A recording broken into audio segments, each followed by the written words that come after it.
This camera, 4 years old, still in my setup and not just lying around, actually doing work. Because for what I do, overhead shots, thumbnail photos, second angles, it still punches way above its price. It's not my A-cam anymore, but it's the one that still gets used the most actually. I don't use the ZV-E10 the way Sony probably wants me to anymore, but then again I spent a lot more money on their products. It used to be my main camera, actually it's not mine, but whatever. And I shot plenty of A-roll with it. But ever since I switched to the FX30 earlier this year, the ZV-E10's job has completely changed. It's no longer the star, but it's become the backbone. Product shots, overhead angles, thumbnails, just as I mentioned before, these are all now handled by the ZV-E10. And strangely enough, that has actually made it much more valuable to me than when I used it as my main camera. Now, this obviously isn't a review. The camera's over 4 years old. I'm not a professional photographer, but this camera still earns its keep in my opinion. If you've seen any of my long-form videos since spring of this year, you're looking at the FX30, just as you are right now. Most of my shorts, that's probably the iPhone 14 Pro Max in most cases. So where does the ZV-E10 actually come in? Everything else, really. So again, I'm not a photographer, I'm not a videographer, I barely know anything about either subject, to be perfectly frank. This is just how the ZV-E10 fits into my current workflow, as a support camera. It takes over the jobs that don't need the FX30, but should still be better than just using my phone. Especially as I'd like to keep my phone available as a monitor when I'm recording with the FX30. Let's start with B-roll and overheads. Because the ZV-E10 is so lightweight, I can mount it pretty much anywhere without thinking twice. I've got it on a cheap arm angled down over the desk, no counterweights, no cage, no issues. It just sits there and records, even with a light attached to it. Any overhead shots you see, ZV-E10. Secondary angles. If the ZV-E10 isn't busy with overhead shots, also ZV-E10.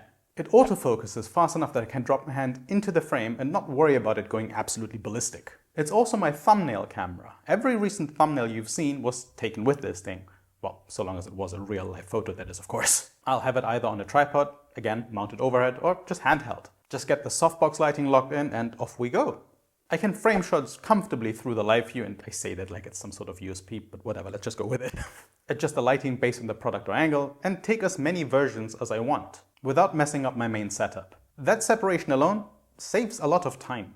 You can do all of that with a phone, yes, but I wanted my phone out of that workflow. Plus, let's be honest, the controls on the camera are just better. It also works as a USB webcam when I need it.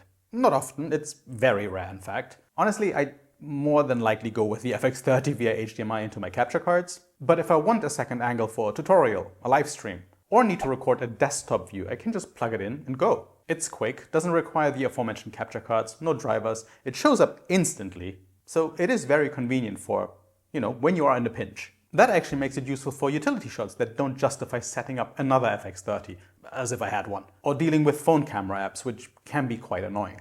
And once again, I don't want my phone recording. What I don't use it for anymore is talking head A-roll. So this. I used to, and honestly, it worked and looked great. But I constantly ran into overheating issues, even with the settings already allowing for higher temperatures.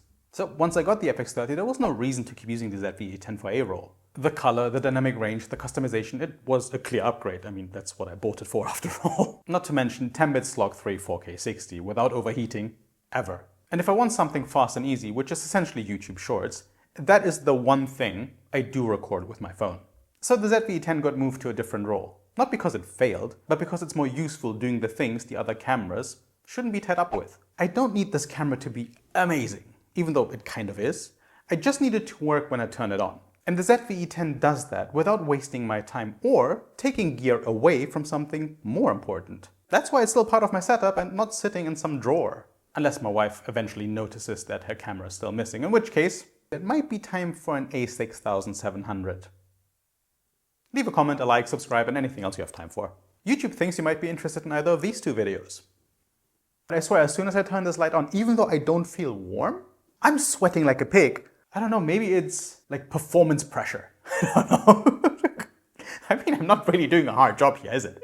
Just sitting in front of a camera talking to myself. It's not that difficult. Anyways, you don't care about this. I'm out. Bye-bye.